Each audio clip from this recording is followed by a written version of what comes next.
අපි ආඥාවේ රැඳී සිටින අවස්ථාවේදී நாங்கள் ஜெப நிலையிலே தரித்திருக்கும் போது මේ මුළු දේව මෙහෙම බාර කරලා පාස්ටර් ඩැනීට යාඥා කරන්න කියලා අපි ඉල්ලා இந்த සිටිනවා. ஆராதனை ஆண்டோட சமூகத்தில் ஒப்பு கொடுத்து போதகர் டனி அவர்கள் ஜெபம் பண்ணுவார்கள். பரிசுத்தமுள்ள ஆண்டவரே, இந்த நாளுக்காக உங்களுக்கு நன்றி செலுத்துகிறோம். மறுபடியும் ஒரு ஞாயிறு ஆராதனையில் பங்கு பெற ஆண்டவரே எங்களுக்கு நீர் கொடுத்த கிருபைக்காக ஸ்தோத்திரம். ஆண்டவரே, எங்களை உங்களுடைய திருக்கடத்துக்கு ஒப்பு கொடுக்குறோம். எங்களுடைய மானசீக சரீர எல்லா பிரச்சனைகளையும் எல்லா நோய்களையும் உங்களுடைய கரத்தில் வைத்துவிட்டு ஒரு புறம் வைத்துவிட்டு உங்களை ஆராதிக்க, விடுதலையாய் ஆராதிக்க எங்களுக்கு கிருபை செய்ய வேண்டும் என்று ஜெபிக்கிறேன். இந்த ஆராதனைக்கு விரதமாய் கிரிசுகிற எல்லா பிசாசின் கிரைகளையும் மாம்சத்தின் கிரைகளையும் சபித்து கட்டி விடுதலையாய் உங்களை ஆராதித்து உங்களை சந்தோஷப்படுத்த எங்களுக்கு நீங்கள் கிருபை செய்ய வேண்டும் என்று ஜெபிக்கிறேன். இயேசுவின் நாமத்தில் ஜெபிக்கிறேன், ஜீவனை கொடுத்த நல்ல பிதாவே, ආමේන්. කර්මෙල් පර්වත සභාවේ ඉරුදින දේව මෙහෙට ඔබ සියලු දෙනාම ආදරෙන් පිළිගන්නවා. கர்மேல் பர்வத சபை ஞாயிறு ஆராதனைக்கு உங்கள் அனைவரையும் வரவேற்று வரவேற்கின்றோம். තවත් එක ලස්සන ඉරුදිනක් இன்னும் ஒரு அழகான ஞாயிற்றுக்கிழமை අපත් සමග දේශීය ඒ වගේම විදේශීයව අපත් සමග සම්බන්ධ වෙන ඔබ සියලු දෙනාටම යේසු පිහිටයි කියලා අපි ප්‍රාර්ථනා කරනවා. எங்களோடு கூட உள்நாட்டிலிருந்து வெளிநாட்டிலிருந்து நேரலையிலே கலந்து கொள்கிற உங்களையும் நாங்கள் வாழ்த்தி අපි வரவேற்கிறோம். සියලු දෙනාම නැගී සිටිමු මේ උදෑසන. அனைவரும் எழுந்து நிற்கலாம். මේ උදෑසන පිරිසක් සිටිනවා අපත් සමග. இந்த இடத்துல ஒரு குழு எங்களோடு கூட இருக்கிறது. අපි විශ්වාස කරනවා ලබන සති වෙනකොට නැවත වතාවක් අපිට සභාවක් හැටියට එකතු වෙන්න දෙවියන් වහන්සේ අනුග්‍රහය ලබා දෙයි කියලා. நான் நினைக்கிறேன் வருகிற கிழமை ஒரு சபையாக ஒன்று கூடும்படி அனைவரையும் வரவேற்பதற்கு ஆண்டவர் உதவி செய்வாரா இருக்கும். කී දෙනෙක් සන්තෝෂයෙන් ඉන්නවද? எத்தனை பேர் சந்தோஷமா இருக்கிறீங்க? ප්‍රේමවන්තේනි, ඇයි අපේ දෙවියන් වහන්සේට අපි ගයන්නේ? அன்பானவர்களே, ஏன் எங்களுடைய ஆண்டவருக்கு நாம் பாடுகிறோம்? කාරණා බොහෝ තිබෙනවා. நிறைய காரணங்கள் இருக்கிறது. උන්වහන්සේ අපත් සමග සතුටේදී ඉන්නා වූ දෙවියන් වහන්සේ. ஆண்டவர் நம்மோடு கூட சந்தோஷமா இருக்கிறவர். උන්වහන්සේ අපත් සමග විපතේදී ඉන්න දෙවියන් වහන්සේ. ஆண்டவர் நம்மோடு கூட உதவி செய்கிறவராய். උන්වහන්සේ අපිව ගලවා ගත්ත දෙවියන් වහන්සේ. ஆண்டவர் எங்களை மீட்டு கொண்ட ஆண்டவராய். ලෝකයේ කිතුණුවන් නැරෙන්න කිසිම මිනිසෙක් අපේ ගැලවීමේ දෙවියන් වහන්සේට ස්තුති කරලා ගායනා කරන්නේ නැහැ. இந்த உலகத்திலே கிறிஸ்தவர்களை தவிர வேற எந்த ஒரு நபர்களும் ஆண்டவருக்கு நன்றி செலுத்தி பாடுவதில்லை. එහෙනම් මෙන්න අවස්ථාව. ஆகவே இந்த මේ சந்தர்ப்பத்தில் උදාසන අපි උන්වහන්සේට ගායනා කරමු. இந்த காலை வேளையில் நாங்கள் பாடுவோம். ඒත් සමගම අපි උන්වහන්සේට ස්තුති කරමු. அதோடு கூட ஆண்டவருக்கு நாம் நன்றி செலுத்துவோம்.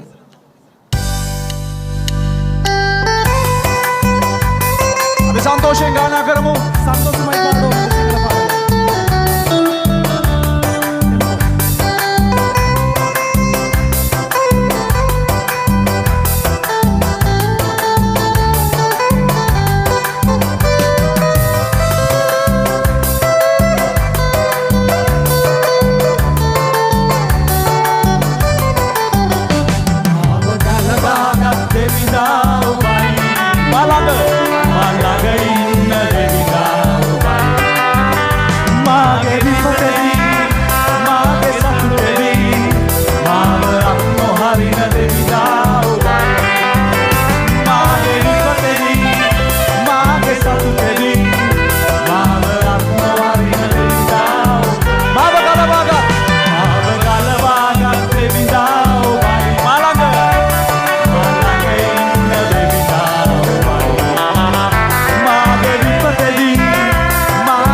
எங்களோடு இருக்கிறபடினால்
දෙවියන් වහන්සේට අපි හොඳ අත්පොළ සන්නාදයක් දෙමු. ஆண்டவருக்கு நல்ல ஒரு கரவசத்தை கொடுப்போம்.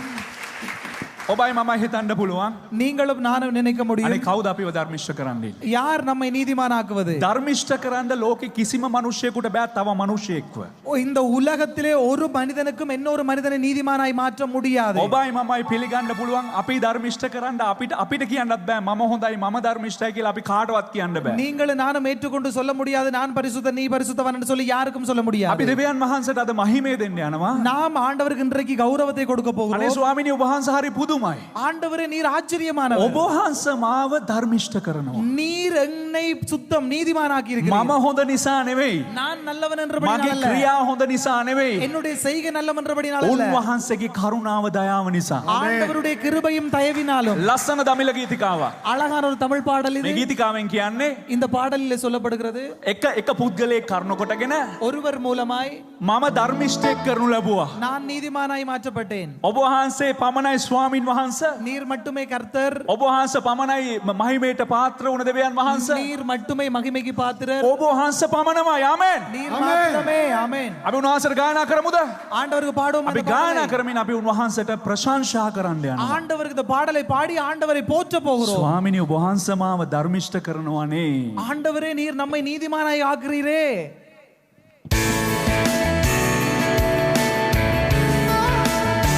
සන්තෝෂයෙන් ගායනා කරමු. சந்தோஷமாய் பாடுவோம். සන්තෝෂමයි පාඩුවෝ.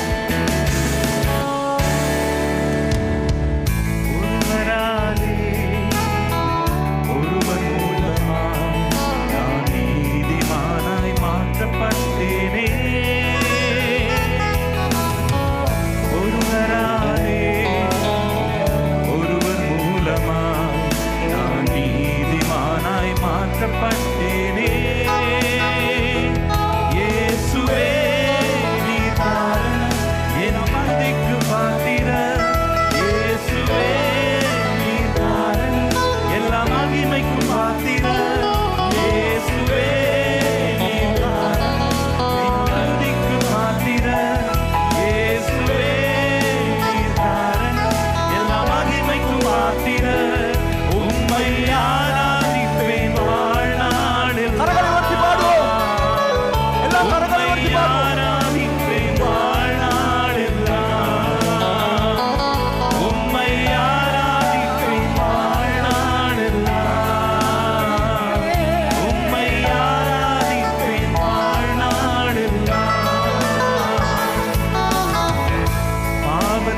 மரித்து நான் நீதிக்கு பிழைத்திட என் பாவம் யாவையுமே நீர் சிலுவையில் சுமந்தீரே. பாவத்துக்கு மரித்து நான் நீதிக்கு பிழைத்திட என் பாவம் யாவையுமே நீர் சிலுவையில் சுமந்தீரே. இயேசுவே நீர் காரணம் என் துதிக்கு பாத்திரம். இயேசுவே நீர் காரணம்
අපි උන්වහන්සේට ස්තුති කරේ. උන්වහන්සේ විපතෙදිත් ඒ වගේම සතුටෙදිත් අපත් සමග සිටින දෙවියන් වහන්සේ. அன்பானவர்களே, நாம் ஆண்டவருக்கு நன்றி செலுத்துவோம். ஆபத்திலேயும் எங்களுடைய தீமையான நேரங்களிலும் எங்களோடு கூட இருக்கிறவர் அவர். ප්‍රේමවන්තනි, අපි උන්වහන්සේට ප්‍රශංසාව දුන්නේ උන්වහන්සේ නොවටිනා වූ අපිව ධර්මිෂ්ඨ කරපු දෙවියන් වහන්සේ නිසා. அன்பானவர்களே, நாம் ஆண்டவரை பாராட்டினதுக்கான காரணம் என்னவென்று சொன்னால் பெருமதியற்ற நம்மை பெருமதி உள்ளவர்களாய் மாற்றினபடினால். ධර්මිෂ්ඨ කරපු මනුෂ්‍යයාගේ වටිනාකම නම් එයා ශුද්ධ වූ භාජනයක් බවට පත් වෙනවා. நீதிமானாய் மாற்றப்பட்ட மனிதனுடைய பெருமதி என்னவென்று சொன்னால் அவன் ஒரு பெருமதியான ஒரு பாத்திரமாய் இருக்கிறான். ප්‍රේමවන්තනි, අපි උන්වහන්සේට නමස්කාර කරන්න යනවා. அன்பானவர்களே, இப்பொழுது நாம் ஆண்டவரை நமஸ்கரிக்க ඔබ දැස් போகிறோம். நீங்கள் கண்களை ඔබ மூடிக்கொள்ளுங்கள். සියලුම බාධා වලින් මිදිලා உங்களுடைய எல்லா விதமான இடையூறிலும் இருந்து நீங்கள் விடுதலையாகி ඔබගේ මැවුම්කාරයාට ගෞරවය දෙන්න පටන් ගන්න. உங்களுடைய சிருஷ்டிகரை நோக்கி கனத்தை கொடுங்கள். කියන්න උන්වහන්සේට ස්වාමිනී මාව පවිත්‍ර කරපු නිසා ස්තුතියි. நீங்கள் ஆண்டவரை பார்த்து சொல்லுங்கள், ஆண்டவரே என்னை நீர் தூய்மையாக்கினபடினால் මාව நன்றி. ධර්මිෂ්ඨ කරපු නිසා ස්තුතියි. என்னை பரிசுத்த நீதிமானாய் மாற்றினபடினாலே நன்றி. ස්වාමිනී, වටින් නැති මාව ඔබ වහන්සේව නමස්කාර කරන්න තරම් මේ භූමියෙන් මාව තෝරාගෙන තියෙන ඔබ වහන්සේට ස්තුතියි. ஆண்டவரே, பெருமதி இல்லாத என்னை ஆண்டவரே உங்களை நமஸ்கரிக்கும்படி பெருமதி உள்ளவனாய் மாற்றினீரே அந்த பூமியில், அதற்காய் நன்றி. අපි සියලු දෙනාම දෑත් ඔසවමු. நாம் அனைவரும் கைகளை தூக்கிக் கொள்வோம். උන්වහන්සේගේ නාමයේ ගෞරවයට පාත්‍ර කරමු. ஆண்டவருடைய நாமத்தை மகிமைப்படுத்துவோம். සිංහාසනෙන් බැසෙනේ රජුරවන්ට අපි ගෞරවය ලබා දෙමු. சிங்காசனத்திலிருந்து இறங்கி வருகிற அந்த ராஜாதி ராஜாவுக்கு கௌரவத்தை கொடுப்போம். මේ සංගීතයත් සමග අපි උන්වහන්සේව නමස්කාර இந்த இசையோடு கூட ஆண்டவரை நமஸ்கரிக்கலாம்.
Yes.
இல்லம் நாடி வந்தேன்.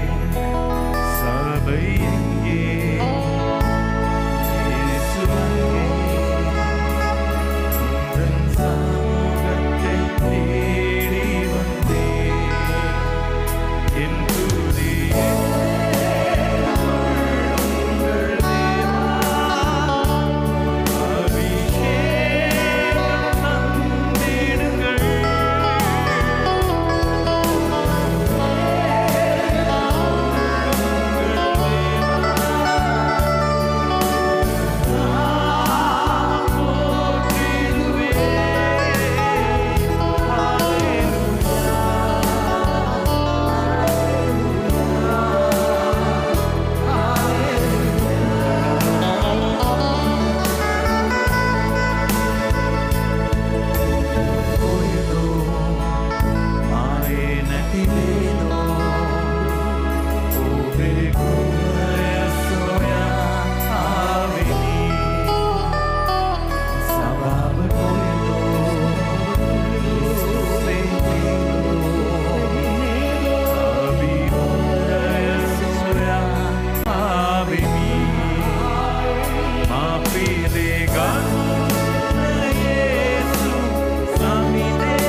දෙවියන් වහන්සේගේ වචනය උදෙසා බ්‍රදර් රොහාන් යාඥා කරන්න කර්තව්‍ය වාර්තිකාக සහෝදරන් Rohan ජෙබිපත්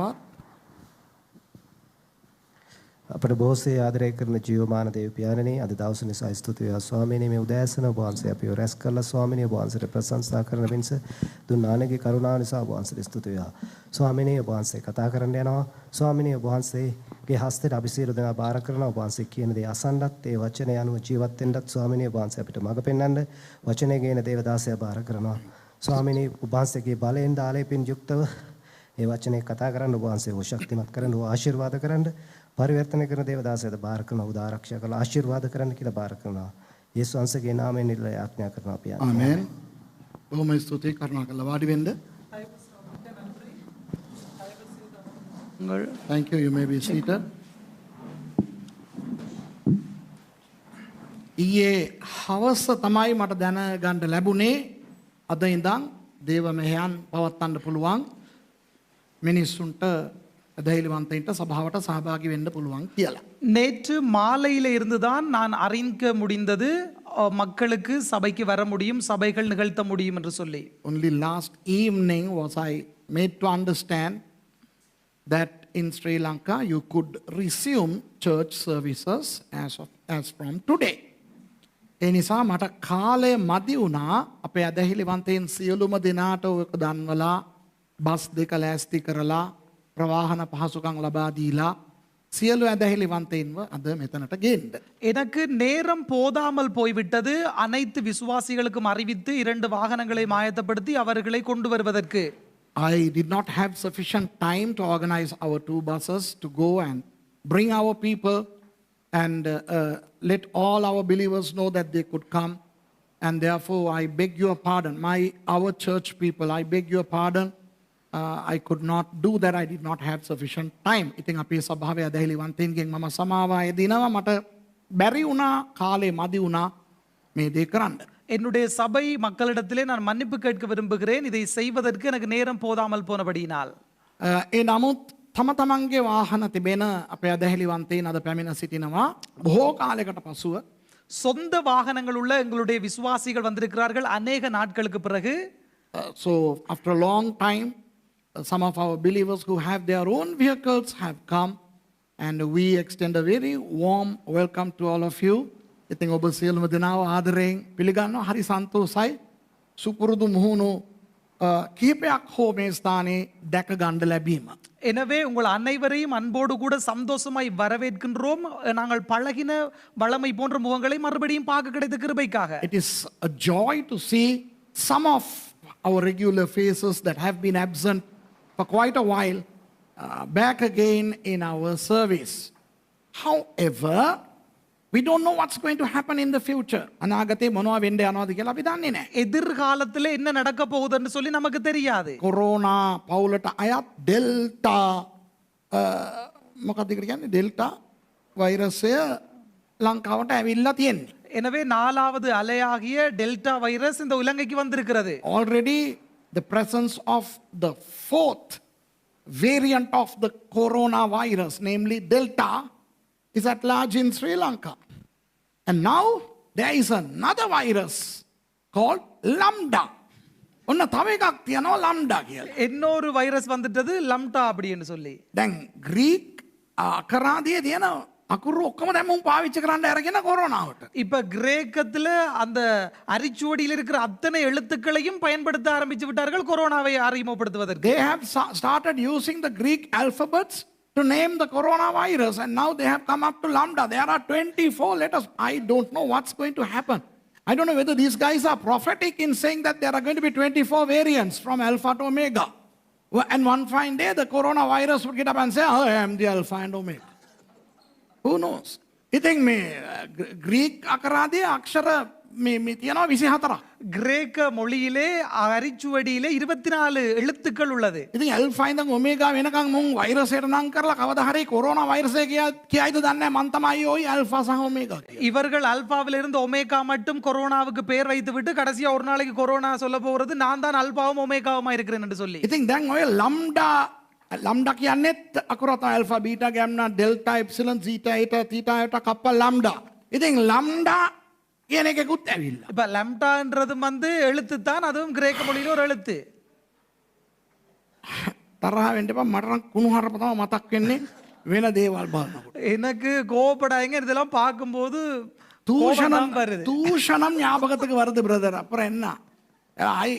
I don't know. I get mad at this. Now why I'm saying this is just because the country is open, don't start roaming about and contract the virus and blame the devil. මම කියන්න හදන්නේ රට ඇරියා කියලා நான் என்ன சொல்ல முயல்கிறேன் என்று சொன்னால், நாடு திறக்கப்பட்டதற்காக රස්තියාදු ගහලා වෛරසය ඇදගෙන අහක යන යකාට දොස් කිය කිය ඉන්න එපා. போய் சுத்தி ஆடி வைரஸ் எடுத்துக்கொண்டு தூரத்துல போற பிசாசுக்கு குற்றம் சாட்டி கொண்டிருக்காதீர்கள். මොලේ පාවිච්චි කරමු. ஞானமா இருப்போம். දේව මෙහෙන් පස්සේ කාටවත් අත දෙන්න යන්න එපා. කාලෙකින් පස්සේ இப்ப ஞாயிற்றுக்கிழமை ஆராதனை முடிந்த பின்பதாக கை கொடுக்க போனோம். ஐயோ வந்து நிறைய நாளுக்கு அப்புறம் வந்திருக்கீங்க. මොන ඇල්ෆා බීටා ගැම්මා ඩෙල්ටා ලම්ඩා මේක අස්සේ ඉන්නවද කවුද දන්නේ? ஆல்பா பீட்டா எல்லாம் இதுக்குள்ள இருக்குதோ யாருக்கு தெரியும்? So after service please do not shake hands with each other, do not hug each other.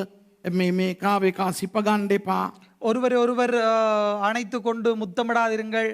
මේ ලබන සතියේ පුරා මේ ටවුම ඇවිදින්න එපා. இப்ப வருகிற கிழமை புல்லா போய் டவுன்ல அலைய வேண்டாம். Don't roam about the streets. Please be careful. That's what I want to say. පරිස්සමෙන් ඉන්න. கவனமா இருப்போம்.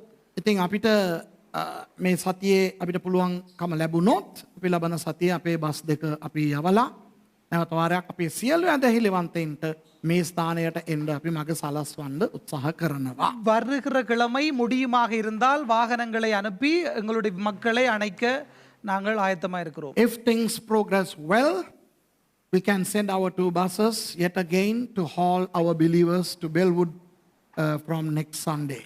It will be wonderful to have the full house here. මුළු සභාවම එකතු වෙන එක ඉතා ලස්සන දෙයක්. முழு சபையாக ஒன்றிப்பது மிக அருமையான ஒரு விடயம். ඉතින් ඒ වුණාට දැන් සජීවීව අපිත් සමග ඉන්න අපේ කර්මේල් පර්වත ඇදහිලිවන්තයින් පමණක් නොවේ අනෙකුත් අයව මහද්වීප පහේ ඉඳන් අපිත් එක්ක සම්බන්ධ වෙනවා. ඔබ සියලුම දෙනාව ආදරයෙන් යේසුස් වහන්සේගේ නාමයෙන් අද දේව මෙහෙට අපි පිළිගන්නවා. அது மாத்திரமல்ல, கர்மேல் பர்வத சபை மக்களையும் ஏனைய மக்களையும் நேரலையிலே 5 கண்டங்களிலிருந்தும் எங்களோடு இணைந்திருக்கிற உங்களையும் இயேசுவின் நாமத்தில் அன்போடு வரவேற்கின்றோம். A very wonderful warm welcome to our Mount Carmel believers and everybody who is joining us from all 5 continents. Let's have a wonderful Sunday. Today happens to be 11th of July year 2021. අද ජූලි මාසේ 11 වෙනිදා 2021. 7ஆம் மாசம் 11ஆம் தேதி 2021ஆம் ஆண்டு நாங்கள் வந்திருக்கிறோம். දෙවියන් වහන්සේගේ වචනය තුලට පිවිසෙමුද? ஆண்டவருடைய வார்த்தைக்குள்ளே பிரவேசிக்கலாமா? Shall we enter the word of God with utmost joy? Nothing could be greater fun than learning the word of God. දෙවියන් වහන්සේගේ වචනය ඉගෙන ගන්නවට වඩා සොමියක් ජොලියක් මට නම් නෑ හලෝ. ஆண்டவருடைய வார்த்தையை படிப்பதை பார்க்கிலும் ஒரு சந்தோஷம் கொண்டாட்டம் எனக்கென்றால் இல்லை. ගිය ඉරිදා මම බලු දේශනාවක් කරේ. போன கிழமை ஒரு நாய் பிரசங்கம் ஒன்று பண்ணினேன். ඒ කියන්නේ බල්ලා ගැන දේශනා කරා. அதாவது நாயை குறித்து பிரசங்கித்தேன். Last Sunday I preached about the dog and today I'm going to preach about a bug. අද මම සතෙක් ගැන කෘමියෙක් ගැන කතා කරන්න යනවා. நான் இன்றைக்கு ஒரு மிருகத்தை குறித்து, ஒரு பூச்சியை குறித்து பேச போகிறேன்.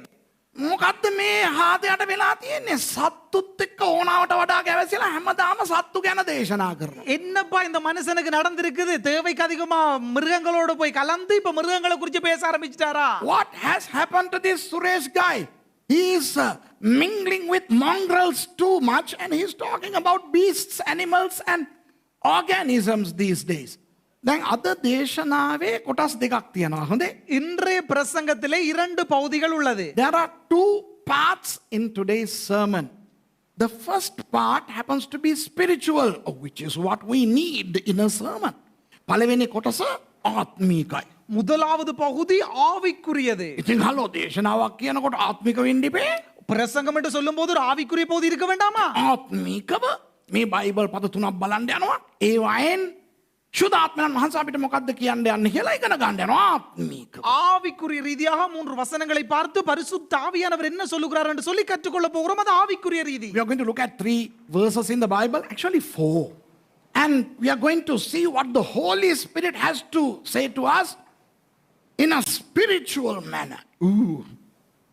ඊට පස්සේ අපි සමහර අරුම පුදුම ආශ්චර්යමත් දේවල් බලලා දෙවියන් වහන්සේට ප්‍රශංසා කරන්න. அதற்கு பிறகு மிக ஆச்சரியமான அரிதான புதிரான விஷயங்களை பார்த்து ஆண்டவரை துதிக்க போகிறோம். The second part is going to be very informative and very interesting, and we are going to learn the second part so that we can praise God for his wonderful creation.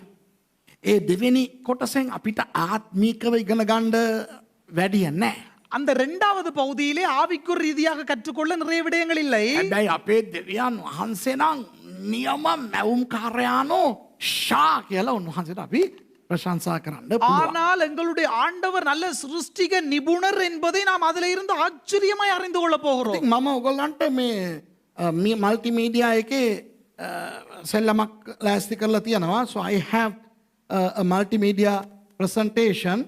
Wow, it's up there. Today we are going to study about the ant. අපි කූඹියා ගැන ඉගෙන ගන්න යනවා අද. இன்று நாம் எறும்பை குறித்து பேச போகிறோம். And for my American listeners, this is not the ant, the wife of the uncle. This is ant, the bug, the creature. Because in America, aunt is ant. Correct? So this is not that ant, A-U-N-T ant. This is the bug ant. Make a kumbia again. இது எறும்பை குறித்து. මේ අපේ සිංහල ගෑනු සමහරු ඉන්නවනේ නිර්මලා කියලා. இப்ப சிங்களத்திலே தமிழ்லயும் இருக்கு. தமிழ்ல இருக்கிறார்கள் சிலர் நிர்மலா என்கிற பெண்கள் பெயரோடு கூட. මේ ඒකට කිට්ටුවෙන් යන බයිබලෙන් තව නමක් ඕනේ නම් ඔන්න දෙන්නම් නෙමාලා. இப்ப இதோடு கூட இணைந்து பக்கத்திலே அருகிலே செல்லக்கூடிய ஒரு பெயர் தான் நெமாலா. නෙමාලා කියලා කියන්නේ නිර්මලාගේ නංගි නෙවෙයි කුඹියා. இந்த நெமாலா என்பது நிர்மலாவினுடைய தங்கச்சி அல்ல, அது எறும்பு. හෙබ්‍රෙව් භාෂාවෙන් කුඹියාට කියන්නේ නෙමාලා කියලා. ඉතින් හෙබ්‍රෙව් විශාරදීන් සඳහා හෙබ්‍රෙව් අකුරු වලිනුත් ඔන්න මම ලියලා තියනවා. இப்ப எபிரேய மொழியிலே எறும்புக்கு சொல்லுவது நெமாலான்னு சொல்லி எபிரேய மொழி தெரிந்தவர்களுக்கு அது எபிரேய எழுத்துக்களிலே போடப்பட்டிருக்கிறது. For the Hebrew lovers, I have the Hebrew name for the ant, which is Nemala, which occurs only in 2 passages in the entire Bible. මුළු බයිබලයේම ඔය වචනය කූඹියා ගැන අවස්ථා දෙකක විතරයි ඇවිල්ලා තියෙන්නේ. சம்பூர்ண முழு வேதத்திலேயுமே இந்த எறும்பை குறித்து 2 தடவைகள் தான் குறிப்பிடப்படுகிறது. ඔන්න පළවෙනි එක හිතෝපදේශ 6:6. ඔය තිරේ තියෙනවා. முதலாவது வசனம் இருக்கிறது நீதிமொழிகள் 6ஆம் அதிகாரம் 6ஆம் வசனம். First of which happens to be in Proverbs chapter 6 and verse 6. Let us read it.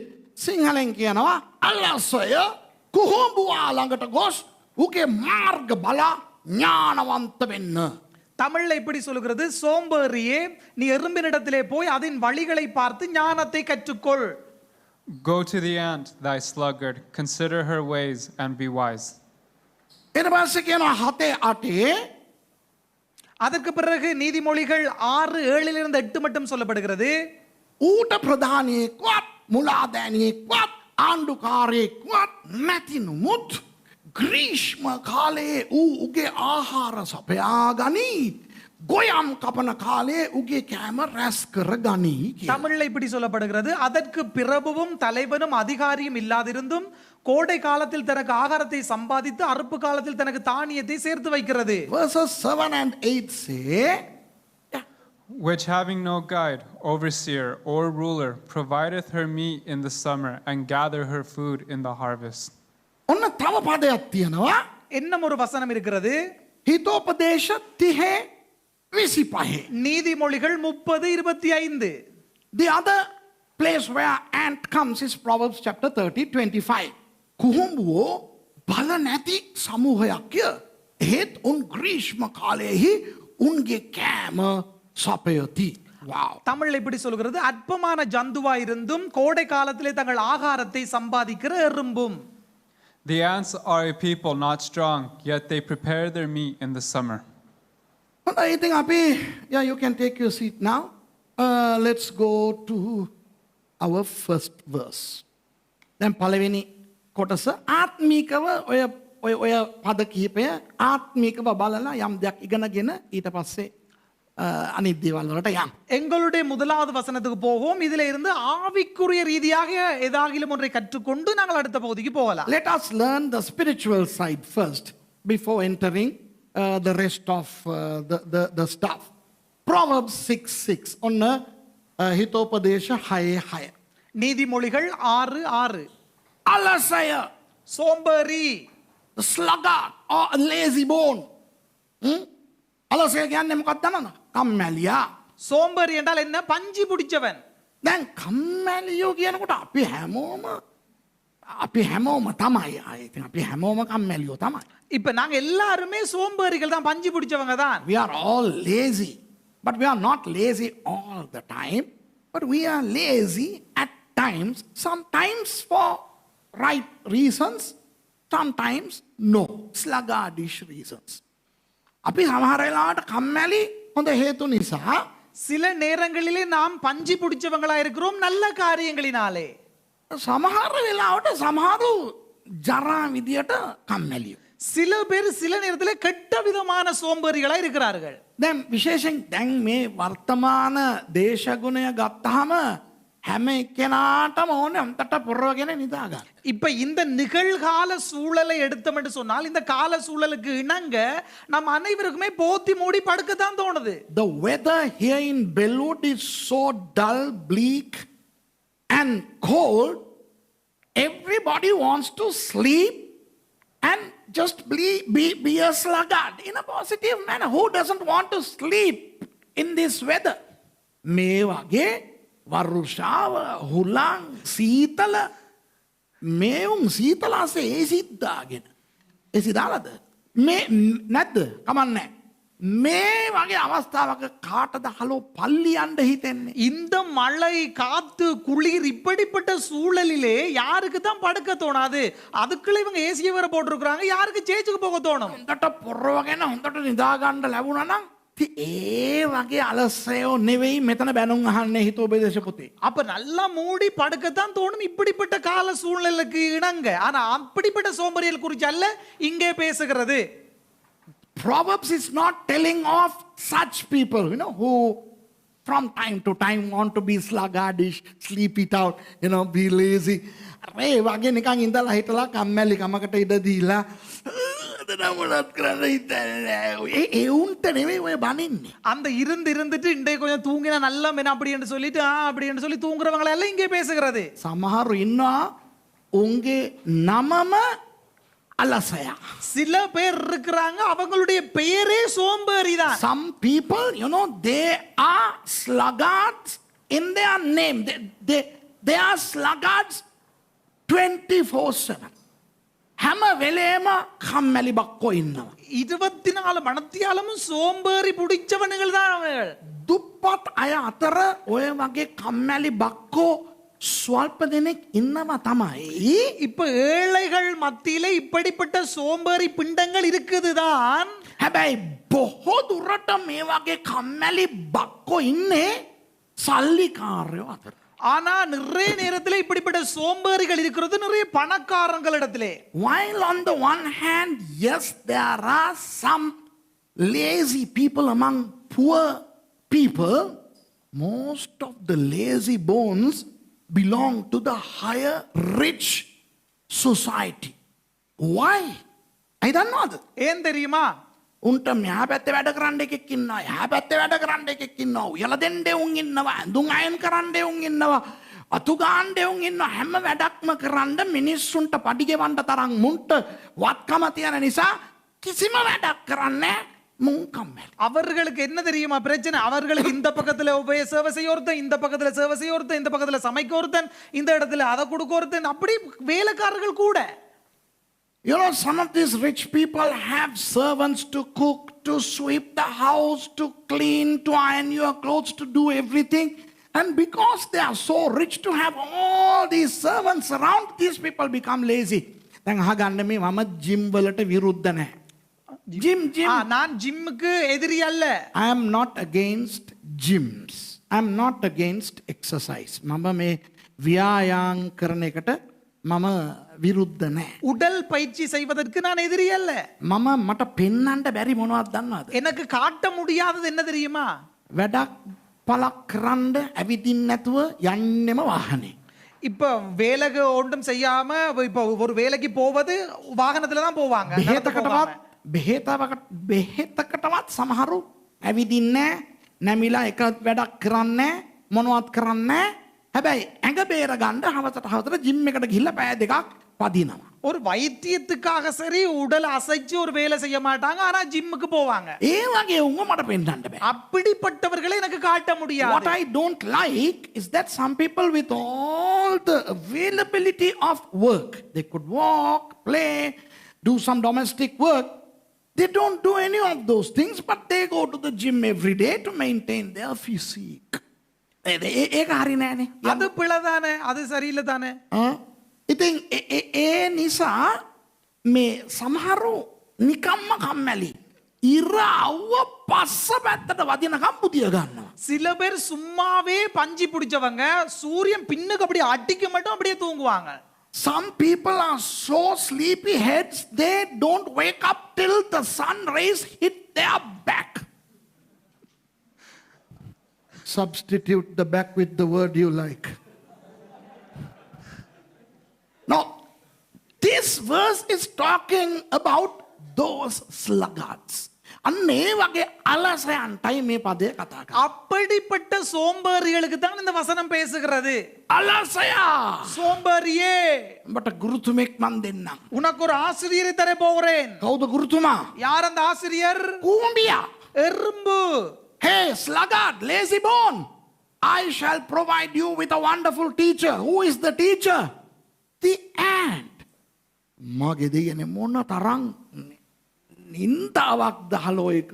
இது எவ்வளவு வெக்கம், මොන තරම් සරදමක්ද ලැජ්ජාවක් දහලෝ. இது எவ்வளவு பெரிய நோண்டி அவமானம். Very good, I like that. What a humiliating statement is that? Hey, you sluggard, go to the ant to study. ගිහිල්ලා කූඹියාගෙන් ඉගෙන ගන්න ඕයිලු. அப்ப சொல்லப்படுகிறது நீ போய் எறும்பிட்ட போய் படிச்சு கொள்ளுடா. හරි, ඉතින් මොකද්ද ඉගෙන ගන්න ඕනේ? அப்ப என்ன இங்கே படித்துக் கொள்ள வேண்டுமாம்? ගිහිල්ලා උගේ මාර්ග බලපංලු. அங்க போய் அதனுடைய பாதையை பார். It says go to the ant and consider her ways. දැන් ඔයගොල්ලෝ දැකලා ඇති இப்ப நீங்க கண்டிருப்பீங்களா இருக்கும், කූඹින්ගේ මාර්ග තියනවා, දැකලා තියනවා. இப்ப எறும்பினுடைய வழி இருக்கும், பார்த்திருக்கிறீங்களா பாதை?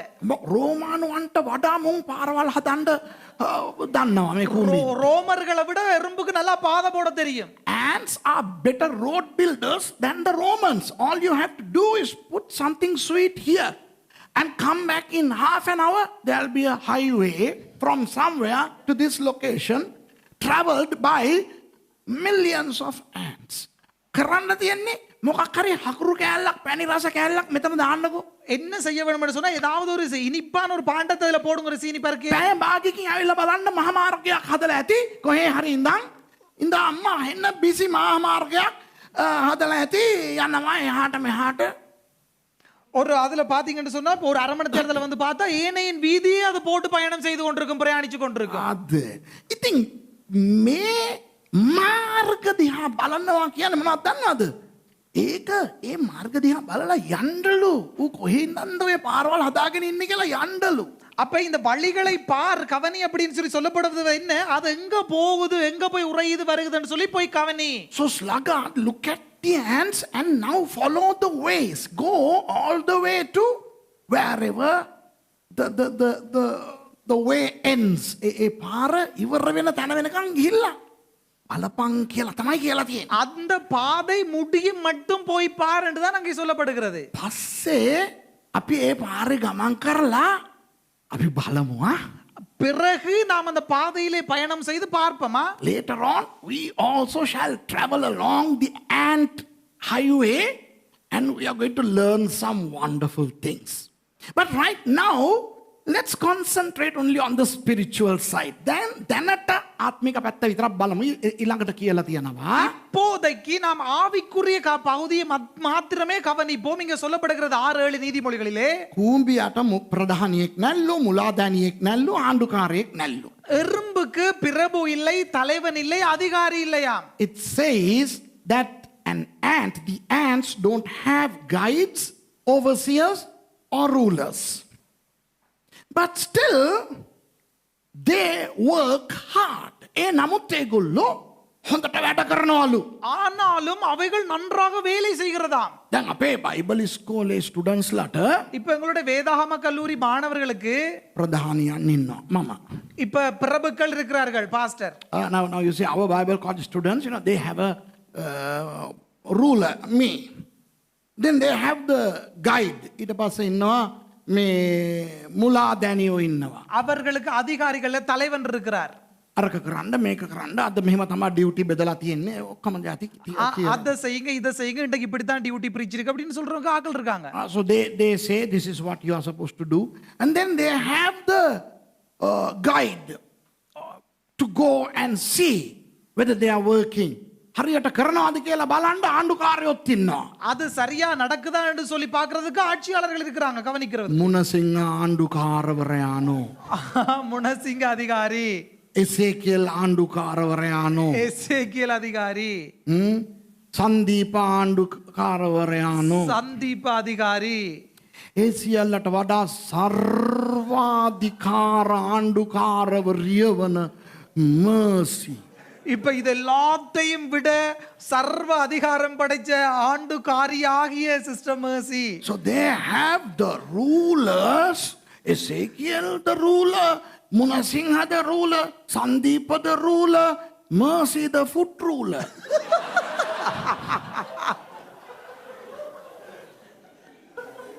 ඒ මොනවත් නැතුවත් වැඩලු. කවුද? කූඹි. இப்ப இது எதுவுமே இல்லாம எறும்புகள் வேலையாம். The ants work without all this, and our fellows don't work with all this. අපේ උන් මේ ඔක්කොම තියාගෙනත් වැඩ කරන්නේ. இப்ப எங்கட ஆட்கள் இவ்வளவும் இருந்தும் வேலை செய்ய மாட்டாங்க. වැඩ කරනවා වගේ රඟපානවා. வேலை செய்வதை போல நடிப்பார்கள். උන් හිතනවා අපි රැවටුණා කියලා. இப்ப அவர்கள் நினைக்கிறார்கள் நாங்கள் ஏமாற்றப்பட்டோம் என்று சொல்லி. They think that we are deceived.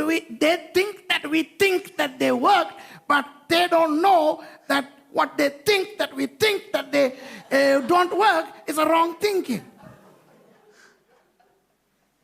ඉතින් අලසයාට කියනවා කූඹියා වැඩ කරන්නේ ඔය එක එකාට බය වෙලා නෙවෙයි ඌ වැඩ කරනවා. இப்ப இந்த எறும்பை குறித்து சோம்பேறிக்கு சொல்லப்படுகிறது, இந்த எறும்பு வேலை செய்வது இந்த ஒருத்தனை பார்த்து பயத்துக்காக அல்ல.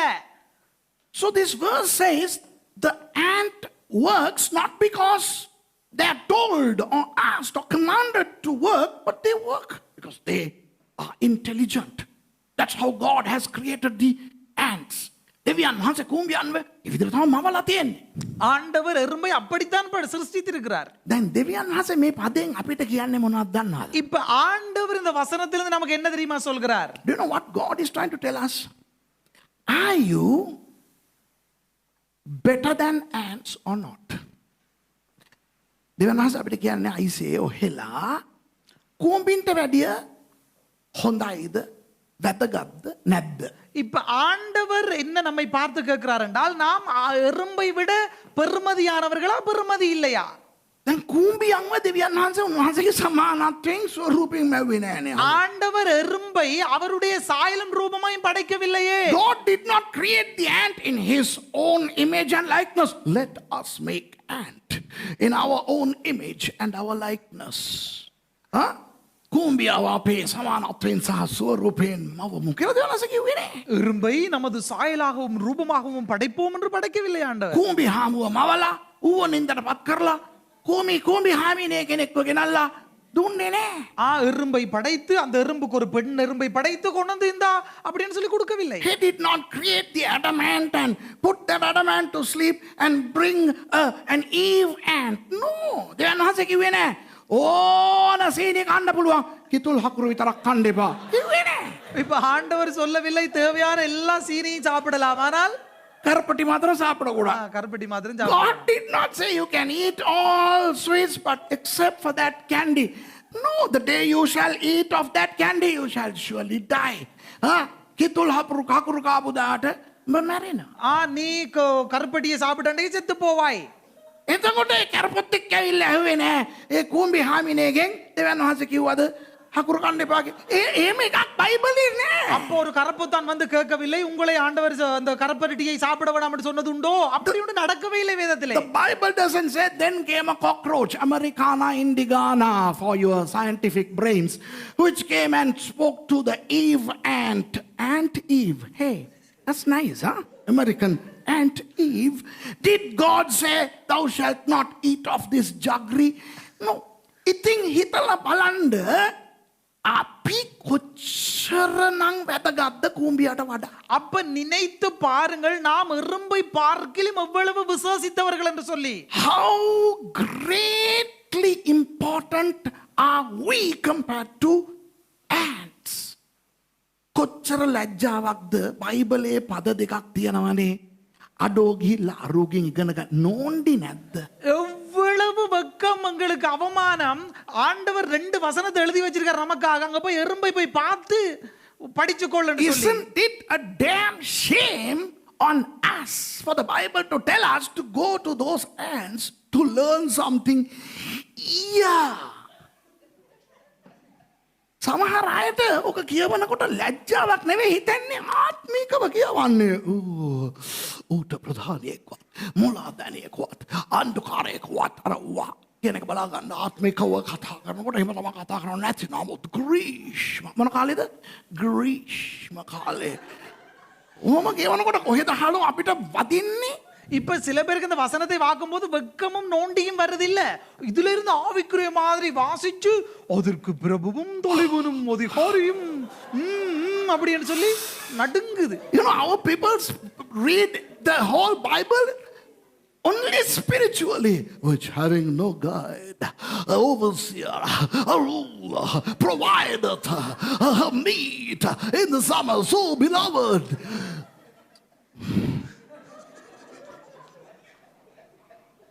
කමිසි ඉරාගන ලැජ්ජාවෙන් පෙරලෙන්න ඕනේ ඔය කූඹියා ළඟ ගිහිල්ලා ඉගෙන ගන්න කියනවා ICC. வெக்கத்துல உருளவன நாங்க போய் எறும்பிடத்துல போய் படின்னு சொல்றார் ஆண்டவர். ඔය අවුව වැටෙනකන් නිදාගන්නේ උන් අහගනින්න නෝන්ඩි ඔයි. சி அந்த வெயில் படுமட்டும் படுக்கிறவங்க இதை கேட்டுக்கொள்ளுங்க. ஒரு நோண்டி இது. Those who are sleeping till 10 o'clock, 9 o'clock. படுதோ? It's a shame on you, man. Those who don't do your own work. තමුසෙලා කියලාට තමුසෙලා කරන්නේ නැති තමුසෙලාට මං කියන්නේ වසන් නෝන්ඩියක් ඔය මම නෙවෙයි. உங்களுடைய வேலையை நீங்க செய்ய முடியாத உங்களுக்கு நான் என்ன சொல்றேன்னு சொன்னா சரியான நோண்டி இது. බයිබලේ තමුසෙලාව නෝන්ඩි කරලා ඉවරයි ඔය කූඹියා ගැන කියලා. வேதத்துல உங்களை நோண்டிப்படுத்தி முடிஞ்சது இந்த எறும்புகளூடாக. ඕකට අදින් පස්සෙවත් இன்றைக்கு பிறகு சரி අපේ වැඩ අපි කරගමුද? எங்களுடைய வேலையை நாம் செய்து கொள்ளுவோமா? At least from today, shall we start doing our own thing? අපි කාපු පිඟාන අපි හොදමුද කිරිකොකා? நாம் சாப்பிட்ட பிளேட்ஸ் நாம் கழுவுவோமா வெள்ளக்கொக்குகளே? அது என்ன தெரியுமா கிரிக்கொக்கான ராசாத்தி அனந்த மாதிரி you know let's learn to wash our own plates, our own dash. I am saying plates. You can substitute it with anything you want. Do our work. That's this verse. අපේ වැඩ අපි කරගමුකෝ. எங்களுடைய வேலையை நாம் செய்வோமே. තව එකක් කියලා තියෙනවා. එතන කියලා තියෙනවා ග්‍රීෂ්ම කාලේ ඌගේ ආහාර සපයා ගන්නයිලු. இங்கே சொல்லப்படுகிறது கோடை காலத்திலே தன்னுடைய ஆகாரத்தை சேர்க்குதாம். Provideth her meat in the summer. You know, the beauty of an ant is the ant doesn't eat just for the day. The ant stores meat or food for the days when the ants cannot come out. දැන් කුඹියන් එදාට එදා කනවා විතරක් නෙවෙයි. எறும்பானது அன்னிதினமும் உண்பது மாத்திரமல்ல, ඒගොල්ලන්ට එළියට එන්න බැරි කාලෙට බඩගින්නේ නොසිටීම සඳහා එකතු කරලා තියාගන්න. அது வெளியிலே புறப்பட முடியாத சமயங்களிலே பசியா இருக்காமல் உண்பதற்கு உணவையும் சேர்த்து வைக்கிறது. ජීවිතේ මේ බලන්න මේ කුඹි ගැන පස්සේ මම සමහර දේවල් කියන්නම් ආ. இப்ப பிறகு நான் எறும்பை குறித்து சில விடயங்களை சொல்கிறேன். ජීවිතේට කුඹියෙක් බඩගින්නේ මැරෙන්නේ නැහැ දන්නවද? உங்களுக்கு தெரியுமா, ஒரு போதிலும் எறும்பானது பசியிலே செத்து போகாது. සිංහව බඩගින්නේ මැරෙන අවස්ථා තියෙනවා. சிங்கம் கூட பசியிலே சாகும் சமயங்கள் உண்டு. There are times when lions and lionesses, tigers, you know, great predators die of hunger, but never an ant. An ant never dies. And an ant cannot be out and about in cold weather, wet weather. දැන් සීතලට වරුෂාව වතුර ගොඩක් වහින කාලයකට කුඹියන්ට ගැවසෙන්න බෑ. இப்ப மழை பெய்து தண்ணி நிரம்பி ஜலங்கள் ஓடும் போது எறும்புக்கு அந்த இடங்களில் அசைவாட முடியாது, நடக்க ඉතින් முடியாது. ඒගොල්ලෝ ගෙවල් අස්සට වෙලා බඩගින්නේ සෝවිරේ සපයන්න ගියාගෙන ඉන්නේ. அப்ப அது வீட்டுக்குள்ள போந்து ஐயோ எனக்கு யார் சாப்பாடு தருவாங்க, பசிக்குது அப்படின்னு சொல்லி இருக்காது. The ants don't, you know, stay in their homes expecting somebody to give their food. No, they not only eat during summer, they gather, they prepare themselves in advance for the bad days. ඒගොල්ලෝ එදා වේල කනවා විතරක් නෙවෙයි, அவர்கள் அனுதினமும் உண்பது மாத்திரமல்ல, අපහසු කාලය සඳහා ඒගොල්ලෝ එකතු කරලා තියාගෙනත් ඉන්නවා. முடியாத காலங்களிலே உண்பதற்கு அவைகள் சேர்த்தும் வைத்தாயிற்று. ඒ වගේම අස්වැන්න තියනකොට அதே போல அறுவடை நிகழும் போதும் රැස් කරලා තියාගන්නවා. அவைகள் சேகரித்து சேர்த்து வைக்கிறது. They gather food during harvest because harvest doesn't happen every month of the year. අස්වැන්න අවුරුද්දේ හැම මාසෙම නැහැ. அறுவடையானது வருடத்திலே அனைத்து மாசங்களிலும் நிகழாது. දැන් මේ කොරෝනා කාලේ අපි පුදුම පාඩම් ගොඩක් ඉගෙන ගත්තා. இப்ப இந்த கொரோனா காலத்திலே நாம் மிக அருமையான பாடம் கொஞ்சம் கற்றுக்கொண்டோம். We learned a lot of lessons during the corona period. Shall I tell you some of the lessons that I learned personally? මම ඉගෙන ගත්ත සමහර දේවල් මම කියන්නද? இப்ப நான் கற்றுக்கொண்ட தனிப்பட்ட ரீதியான சில பாடங்களை உங்களுக்கு சொல்லவா? දැන් අපේ මගේ නිදන කාමරේ තියෙනව නේද? ගෙදර පිටිපස්සේ මගේ නිදන කාමරේ இப்ப இந்த வீட்டுக்கு பின்னுக்கு நான் தூங்குற அந்த என்னுடைய அறை இருக்கிறது. මම මේ ඉඩම ගන්න කාලේ එතන තිබ්බ කරපිංච ගස් දෙකකුයි රම්ප පඳුරු කිහිපයකුයි. இப்ப அந்த இடத்துல இந்த இடத்தை வாங்கும் போது கருவேப்பிள்ளை மரம் ரெண்டும் ரம்பை ஒரு கூட்டமும் கூட இருந்தது அந்த இடத்துல. When I bought this land, I had a couple of curry leaf trees and the rampa bushes. I don't know how you say that in English. කාටද මතකද? මතකයිනේ. ඒවා අයින් කරලා තමයි එතන ගෙදර හැදුවේ. ඔව්. அப்ப அந்த இடத்துல இருந்து அந்த கருவேப்பிள்ளையும் ரம்பையும் அகற்றி தான் அந்த இடத்துல வீடு கட்டப்பட்டது, அது உண்மை. We had to remove those plants to build the house. Yes, true. But having got this huge land, it did not occur to any one of us to replant it somewhere else. මෙච්චර ලොකු ඉඩමක් තිබුණු අපේ එක්කෙනෙකුටවත් metre උනේ නැහැ කරපිංචයි රම්පයි තව තැනක පැල කරමු කියලා. இப்ப இவ்வளவு பெரிய இடம் இருக்குது, இவ்வளவு பெரிய இடத்திலேயும் யாருக்கும் தோன்றவில்லை நாங்க ஒரு கருவேப்புள்ள மரமும் ரம்ப மரங்களும் நடுவோம் என்று சொல்லி. දැන් අපි කරපිංචයි රම්පයි සල්ලි දීලා ගන්නවා මොන ලැජ්ජාවක්ද මේ අපි. இப்ப நாங்க கருவேப்பிள்ளையும் ரம்பையும் காசு கொடுத்து வாங்குறோம், இவ்வளவு வெக்கம் நமக்கு அது. We are buying curry leaves and rampa when we had all that here. ඒකයි මං කියන්නේ. දැන් මගේ අම්මෝ මේ කොරෝනා කාලයට පස්සේ තමයි බොහෝ අය දන්නේ මගේ දේන අපේ ගෙවල් වල මඤ්ඤොක්ක වගා කරන්න පුළුවන් නෙවෙයි කියලා. இப்ப கொரோனா காலத்துக்கு பிறகுதான் அநேகருக்கு தெரிகிறது எங்களுடைய காணையில மரவள்ளி கிழங்கு கூட நட முடியுமே அப்படின்னு சொல்லி. සමහර හොඳ දේවල් සිදු වුණා මේ වසංගතේ. அப்ப இந்த வாதைகளூடாக நிறைய நல்ல விடயங்கள் நடைபெற்றது. Some good things happened due to COVID-19. Some people learned that they have a fertile land around their house. Many people have become gardeners, growers, farmers, බොහෝ අපේ අය ගොවියෝ වෙලා ඉන්නවා. சில பேர் எங்களில் அநேகர் விவசாயி ஆயிட்டாங்க. කුකුල් ජෝඩුවක් ගෙනල්ලා දාලා දැන් සමහර අය බිත්තර කනවා. இப்ப கோழி வந்து வாங்கி போட்டு முட்டை வச்சு சாப்பிடுறாங்க. දැන් දෙවියන් වහන්සේ අපිට කියනවා ஆண்டவர் நமக்கு சொல்கிறார், කූම්බියාගෙන් ඕක ඉගෙන ගන්න කියලා. எறும்பிடத்திலே இதை கற்றுக்கொள். ඉතින් ඒ කූම්බියාගෙන්වත් අපි ඕක ඉගෙන ගත්තේ නැත්නම් අපි කූම්බියාට වඩා මෝඩයෝ. அப்ப எறும்பை பார்த்து சரி நாம் இதை கற்றுக்கொள்ளாவிட்டால் நாங்கள் எறும்பை விட முட்டாள்கள். And if we don't learn these things from the ant, then we are foolish than ants. ඉතින් අපි කියනවා ඉතින් අපිට කොහෙද සල්ලි තියෙන්නේ? அப்ப நாங்க சொல்லுவோம், உங்களுக்கு அங்க இருந்து காசு வருது எல்லாம் අපිට කොහෙද තියෙන්නේ ඉඩම් රම්ප කරපිංචවවන්? உங்களுக்கு அங்க இடம் இருக்கு ரம்பையும் கருவேப்பிள்ளை நடுவதற்கு. ආස්ත කියන කතා අහනකොට අපි හැමදාම රම්ප කරපිංච කකා ජීවත් වෙන්නේ. அப்ப ஆசை சொல்ற கதையை பார்த்தா ஒவ்வொரு நாளும் நாங்க ரம்பையை கருவேப்பிள்ளையும் சாப்பிட்டு கொண்டே இருக்க வேணும். මේ වගේ කතා කරන හරක් ඉන්නකම් ඒ හරක් කූම්බියාගෙන් නෙවෙයි කූම්බියාගේ අම්මගෙන්වත් ඉගෙන ගන්න නෑ ඔයි. இப்படிப்பட்ட இப்படி சொல்லுகிற மாடுகள் இருக்கு மட்டும் இந்த மாடுகள் போய் எறும்பிடத்துல மட்டும் இல்ல எறும்பிட அம்மாட்டா கூட போய் படிக்காதுகள். You know, if people provide lame excuses for not being able to gather what they need for the future, then they are worse than ants. දෙවියන් වහන්සේ අපිට කියන දේ අහගන්න පාඩම් දෙකක්. ஆண்டவர் நமக்கு சொல்லுகிறது நன்றாக செவிமடுங்கள். 2 பாடம். අලස වෙන්න එපා. சோம்பேறியாக வேண்டாம். 2 lessons spiritual. What? Do not be lazy. Number 2, save something for the bad days. නපුරු භයානක දවස් සඳහා රැස් කරලා තියාගන්න. கெட்ட தீங்கு நாளுக்காக சிலதை சேர்த்து வைத்துக் கொள்ளுங்கள். ඉතින් මොනවා ගැනද මෙතන කතා කරන්නේ? දැන් ආත්මිකව බලමු. எண்ணத்தை குறித்து இந்த இடத்துல பேசப்படுகிறது. ஆவிக்குரிய ரீதியாய் பார்ப்போம். Let's get into some spiritual stuff here. What does it talk about? It talks about food.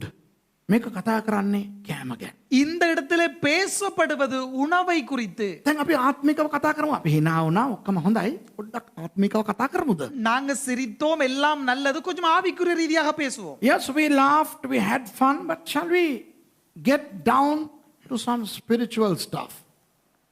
What is our spiritual food? අපගේ ආත්මික ආහාරය කියන්නේ මොකක්ද? எங்களுடைய ஆவிக்குரிய உணவு என்பது என்ன? ශුද්ධ වූ බයිබලය. பரிசுத்த வேதாகமம். The Holy Bible. This is our manna. This is our food. මේක තමයි අපේ මන්නා. මේක තමයි අපේ ආහාරය. இதுதான் எங்களுடைய மன்னா, இதுதான் எங்களுடைய உணவு. දන්නවද?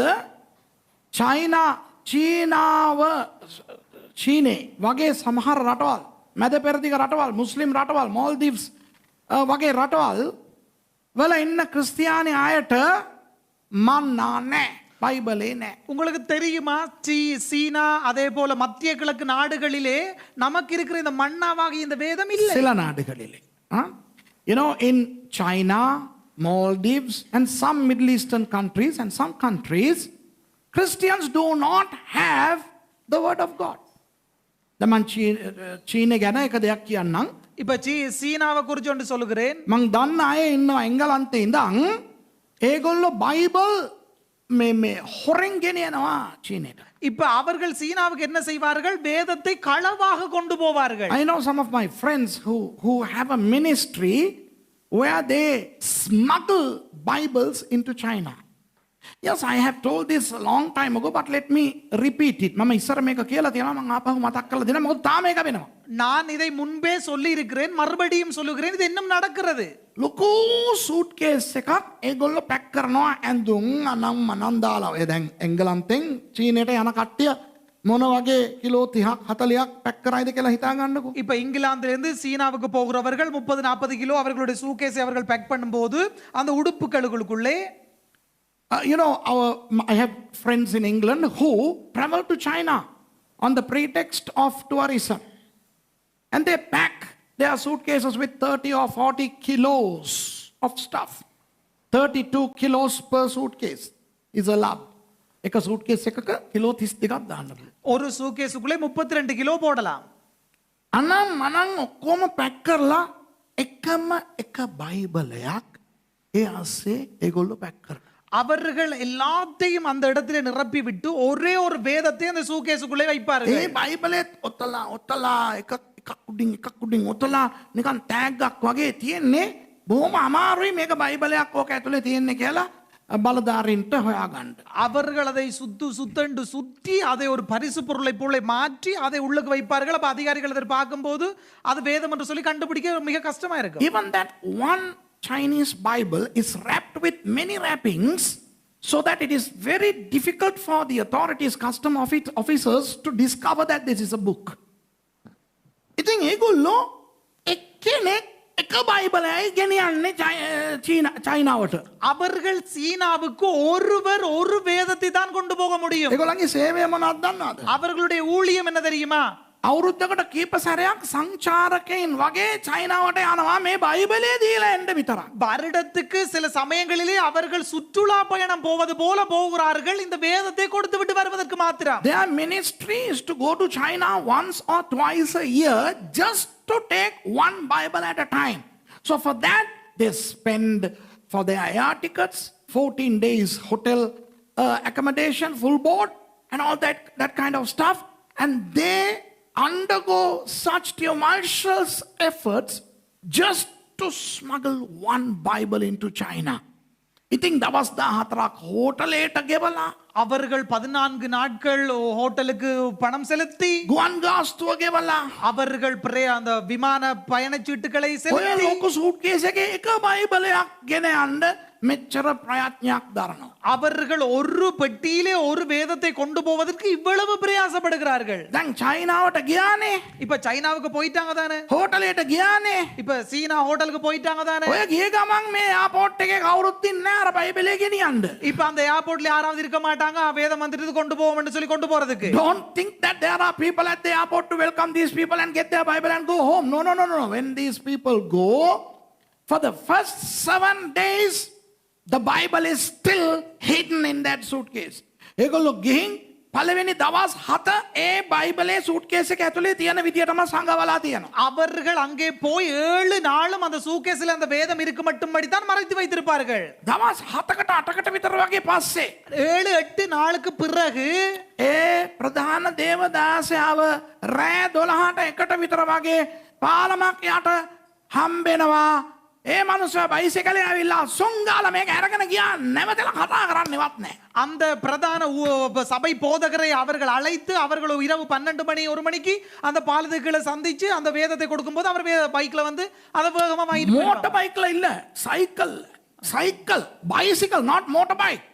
You know the senior pastor at a rendezvous point at that time, they come at around midnight, say 12 o'clock, 1 o'clock, 2 o'clock, on a push bicycle to avoid noise. And they take the Bible. දැන් ඒ පාස්ටරේ බයිබලය ගෙනිච්චානේ. இப்ப அந்த போதகர் அந்த வேதத்தை கொண்டு போய் விட்டார் தானே. ඒක මොනවද කරන්නේ? අතින් ඒගොල්ලෝ කොපි කරනවා. அந்த கொண்டு போன வேதத்தை அந்த போதகர்கள் என்ன செய்வார்கள்? தங்களுடைய கைப்பட எழுதி கொள்வார்கள் கையாலே. ඒකට ඉන්නා කට්ටිය.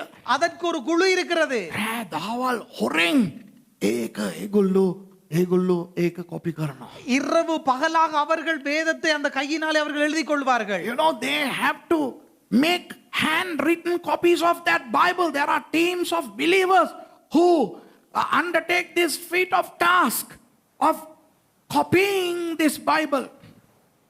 ඔය පිටපතක් කවුරු හරි පල්ලිය කට්ටිය මිලදී ගන්න නම් සල්ලි දීලා ගන්න ඕනේ. அதாவது அந்த பிரதியை சபை மக்கள் யாராவது வாங்க வேண்டும் என்று சொன்னால் பணம் வைத்திருக்க வேண்டும். ඉතින් කලින් ඉස්සල්ලාම සල්ලි ගෙවපු එක්කෙනාට ඒක දෙනවා. அப்ப முதலே பணம் செலுத்தினவர்களுக்கு அது கொடுக்கப்படும். So first come first serve basis. The first copy is sold to whoever has paid the first amount. Before I continue, how many of you all know this already? Put your hand up. මං ඉතිරි ටික කියන්න ඉස්සල්ලා ඔයගොල්ලන් කී දෙනෙක් මේක දන්නවද? இப்ப நான் மிகுதியை சொல்ல முன்பு உங்களில் எத்தனை பேருக்கு இந்த சம்பவம் தெரியும்? கை வைத்துங்க பாப்போம். අනිවාර්යෙන් මර්සි දන්නවා. ඒක වෙනයි. පාසර් රාජා දන්නවා. ගොඩක් කට්ටිය දන්නේ නැහැ. හොඳයි මම මේක පොඩ්ඩක් විස්තරාත්මකව කියන එක. அப்ப இதை நான் கொஞ்சம் விவரமாய் சொன்னது நல்லது, அதிகமானவர்களுக்கு தெரியாது. Mercy and Pastor Raja know this, and many of you don't know this. So it's good that I am led to explain this. ඔගොල්ලෝ දන්නවද? உங்களுக்கு தெரியுமா? මුළු මුදල ගෙවලා අර එක පවුලකට එකයි දෙන්නේ.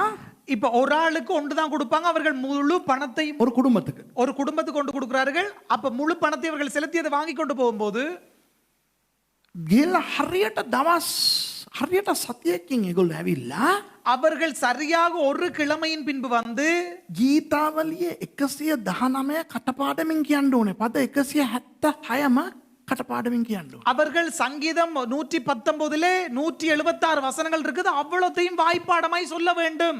They pay the full amount and they take the Bible home, and within a week every member of that family will have to recite Psalm 119, which has 176 verses, by heart. And if one of them fails, the Bible will be confiscated. එක්කෙනෙක්ෝ හරියට ඒක කිව්වේ නැත්තම් ஒருவர் சரி அதை சரியாக சொல்லாவிட்டால் ඒ බයිබලය ඒගොල්ලන්ගෙන් ආපසු ගනු ලබනවා. ගෙවපු මුදල් ආපසු ලබා දෙන්නේ නැහැ. அவர்களிடத்திலிருந்து அந்த வேதத்தை மறுபடியும் வாங்கி விடுவார்கள். செலுத்தப்பட்ட பணமானது மறுபடியும் கொடுக்கப்பட மாட்டாது. They not only forfeit the Bible, they forfeit the money that they paid.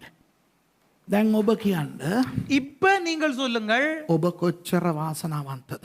ஆம் எவ்வளவு பாக்கியசாலிகள். Am I talking about the medieval era? Am I talking about when the Greeks were ruling the world? I'm talking about today. මම කතා කරන්නේ අවුරුදු 4000කට කලින්ද? இப்ப நான் கதைப்பது 4000 வருடங்களுக்கு முன்பதான கதையா?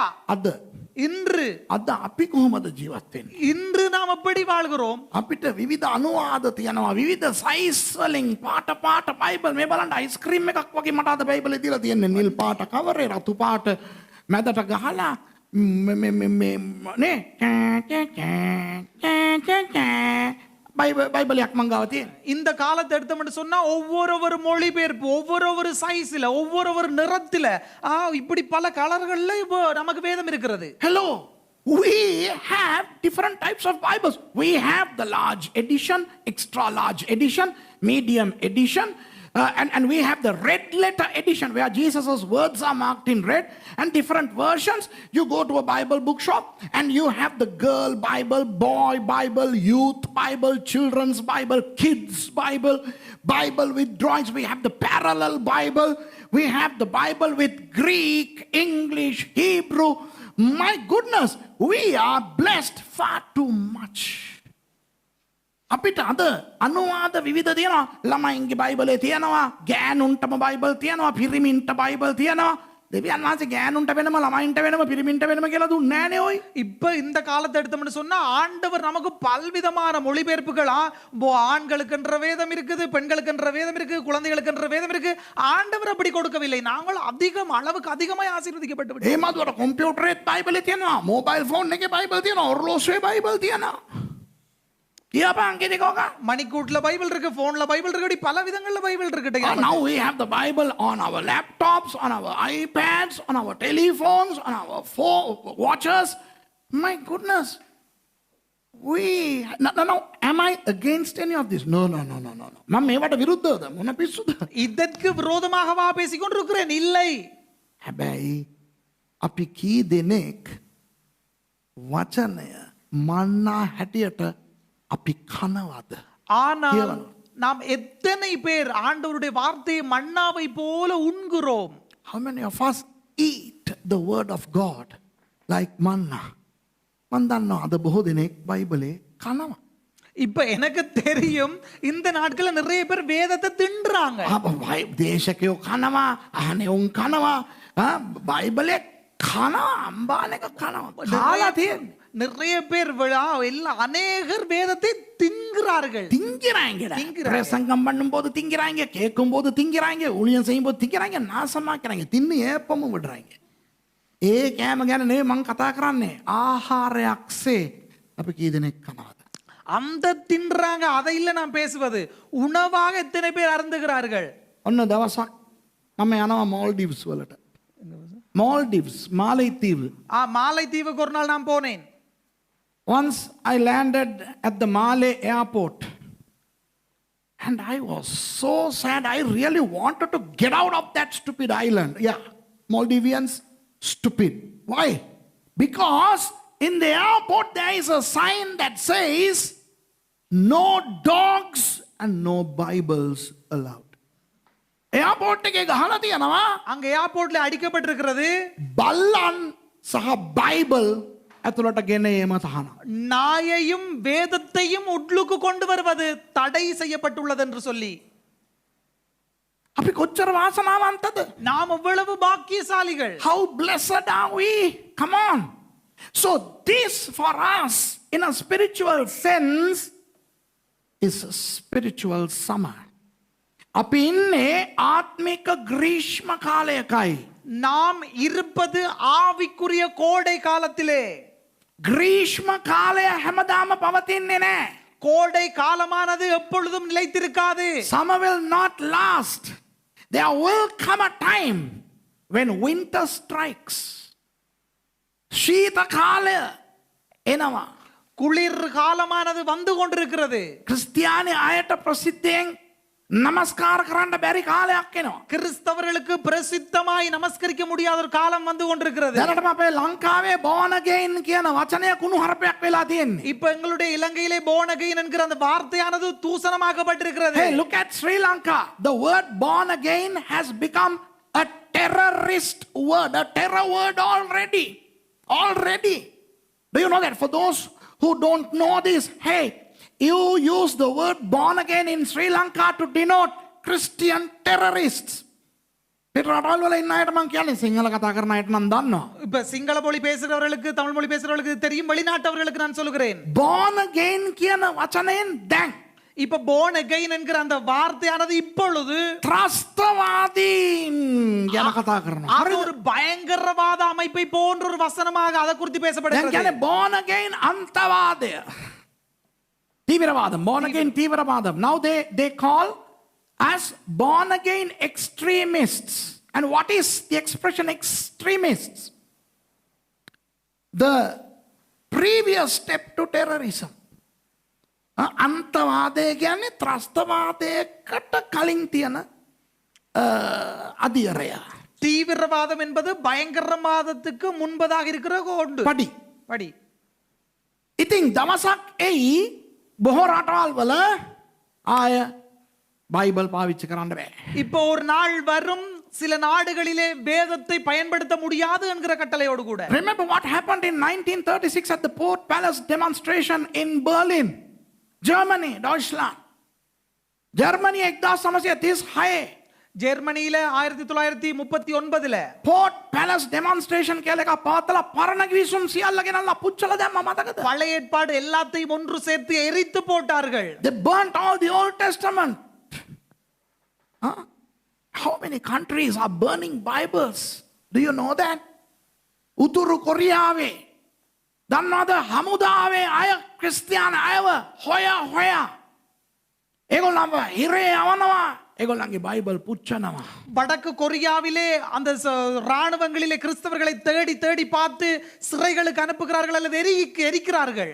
In North Korea, soldiers seek and destroy Bibles. They seek Christians and they put them behind bars. You should know what's happening in the world. ලෝකෙ මොනවද වෙන්නේ කියලා ඔබ දැනගන්න ඕනේ. உங்களுக்கு தெரிய வேண்டும் உலகத்தில் என்ன நடக்கிறது என்று சொல்லி. මේ ග්‍රීෂ්ම කාලේ කූඹියෝ වගේ අපි බයිබලය අන්තර්ගත කරගමු. இந்த கோடை காலத்திலே எறும்புகளை போல இந்த வேதத்தை நமக்குள்ளே உட்செலுத்திக் கொள்ளுவோம். Like the ants.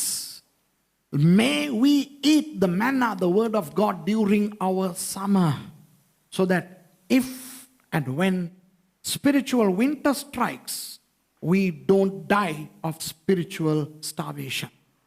ආත්මික ශීත කාලයක් අපට හටගත්තොත්, ஆவிக்குரிய குளிர்காலம் நமக்கு வந்தால் අපි ආත්මික කුසගින්නෙන් ආත්මිකව නොමියනසේ நாங்கள் ஆவிக்குரிய பசியிலே ஆவிக்குரிய சாவை அடையாதபடிக்கு පරිස්සම් වෙමු. கவனமாய் இருப்போம். දෙවියන් වහන්සේ ඔයගලන්ට අවවාදයක් දෙනවා. අපිට අවවාදයක් දෙනවා. ஆண்டவர் நமக்கு ஒரு எச்சரிக்கையை தருகிறார். නිකම් බොරුවට නිදා ගන්න කලින් පරිච්ඡේදයක් කියවලා නිදා ගන්න එකත් නවත්තමු.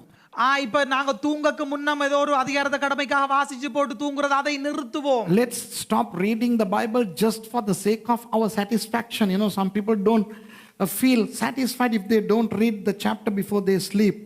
We need way more than that. We need to study the Bible, read the Bible. We need to eat the manna, the Bible. අපි ඔය නිකං කියවන එක අතෑරලා අපි බයිබලය පුළුවන් තරම් ඉගෙන ගන්න ඕනේ. බයිබලය පුළුවන් තරම් අපි කියවන්න ඕනේ. පාස්ටර්ස්ලා බයිබලය දේශනා කරනවල්ලා. இப்ப நாங்கள் இந்த சும்மா தூங்குறத ஒரு அதிகாரத்தை சும்மா சாதாரணமா வாசிக்கிறதெல்லாம் நிறுத்திவிட்டு வேதத்தை நம் உணவாக கொண்டு நன்றாக உண்ணுவோம். போதகர்கள் வார்த்தையிலிருந்து பிரசங்கிப்போம். අපේ දෙවියන් වහන්සේ ආශිර්වාද කරනවා තමයි හලෝ. எங்களுடைய ஆண்டவர் எங்களை ஆசீர்வதிக்கிறார் தான். ஹலோ. හැම ඉරිදම ඕකම කියාගෙන කාලේ නාස්ති කරන්න එපා. ஒவ்வொரு ஞாயிற்றுக்கிழமையும் இதையே சொல்லி இந்த நேரத்தை வீணாக்க வேண்டாம். ආලේප කරනවා තමයි හලෝ. ஆண்டவர் அபிஷேகிக்கிறார் தான். සුවය දෙනවා ප්‍රාතිහාර කරනවා යක්කු දුරු වෙනවා. ඒක හැමදාම ඔය ටික කර කර ඉන්නේ නැතෝ වචනේ උගන්වන්නලා. ஆண்டவர் சுகப்படுத்துகிறார், பிசாசை திரட்டுகிறார், எல்லாம் செய்கிறார். இதையே ஒவ்வொரு ஞாயிற்றுக்கிழமையும் செய்யாமல் வார்த்தையை படிப்பிப்போம். Yes, God heals us, He blesses us, all the wonderful things are there, but then don't tarry on that and just preach that all the time. Preach the word. දෙවියන් වහන්සේගේ වචනය හිඟ වෙන කාලයක් ළඟදිම එනවා. ஆண்டவருடைய வார்த்தையானது அற்று போகக்கூடிய கோடை காலமானது இதோ அருகிலே வருகிறது. Curtailment of studying the word of God is not too far. So may we be careful. Let's not be unwise thinking that life is going to be like this. Corona taught us a good lesson that anything can happen anytime uninformed. Corona අපිට උගන්වලා තියෙනවා. கொரோனாவானது நமக்கு கற்றுத் தந்திருக்கிறது. නොහිතන මොහොතක නොහිතන ඛේද වාචක සිදු වෙන්න පුළුවන්. நாம் நினைக்காத நேரத்திலே நினைக்காத காரியங்கள் நடக்க முடியும் என்று சொல்லி. සුනාමියෙන් ඉගෙන ගත්තේ නෑ අපි. இப்ப சுனாமி, சுனாமியில இருந்து நாம் கற்றுக்கொள்ளவில்லை. We did not learn from tsunami. We did not learn from Hurricane Katrina and Hurricane Margarina and Hurricane Donna Katarina. சொல்லி சுலாங் வலிங் අපි ඉගෙන ගත්තේ නෑ. இப்ப புயல் காற்றுகளில் இருந்து நாம் கற்றுக்கொள்ளவில்லை. භූමිකම්පා වලින් අපි ඉගෙන ගත්තේ නෑ. பூமி அதிர்ச்சிகளில் இருந்து நாம் கற்றுக்கொள்ளவில்லை. දේශපාලන වසංගත වලින් අපි ඉගෙන ගත්තේ නෑ. அரசியல் வாதைகளில் இருந்து நாம் கற்றுக்கொள்ளவில்லை. We did not learn from political issues. And now Corona is still teaching us. Corona අපිට තාම උගන්වනවා. கொரோனாவானது நமக்கு இன்னும் கற்றுத் தந்து கொண்டிருக்கிறது. දැන්වත් ඉගෙන ගමු. இனியாவது கற்றுக்கொள்வோம். වචනය වචනය වචනය වචනය මේක අපිට ඕනේ. வார்த்தை வார்த்தை வார்த்தை வார்த்தை நல்லதே. We need the word all the more. May we eat the word more and more so that it is there inside of us, so that if and when the physical Bible is removed from us, the word of God has not been removed. It's inside of us. අපි වචනය අපි තුලට අන්තර්ගත කරන්න ඕනේ කොච්චරද කියනවා නම් කවදා හෝ මේ පොත මේ බයිබලය අපෙන් උදුර ගත්ත දාට වචනය අපෙන් උදුර ගන්න බෑ. ඒක ඇතුලේ තියෙනවා. நாங்கள் எவ்வளவு தூரத்துக்கு இந்த வார்த்தையை எங்களுக்குள்ளே உள்ளடக்கி கொள்ள வேண்டும் என்று சொன்னால் புற வேதமாக இந்த வேதம் எங்களை விட்டு போனாலும் எங்களுக்குள்ள இருக்கிற வார்த்தையான உயிர் கொடுக்கக்கூடியதா இருக்க வேண்டும். දැන් මෙතන මම එක රහසක් කියලා පෙන්නන්නම් ඔය 30 වෙනි පරිච්ඡේදයේ 25 වෙනි පදේ. இந்த 30ஆம் அதிகாரம் 25ஆம் வசனம் நீதிமொழிகளில் இருந்து ஒரு அருமையை புதிதான விஷயத்தை காட்டுகிறேன். May I show you something very interesting from chapter 30 verse 25. ඒකේ කියලා තියෙනවා කුහුඹුවෝ බල නැති සමූහයක් කියලා. இந்த இடத்திலே சொல்லப்படுகிறது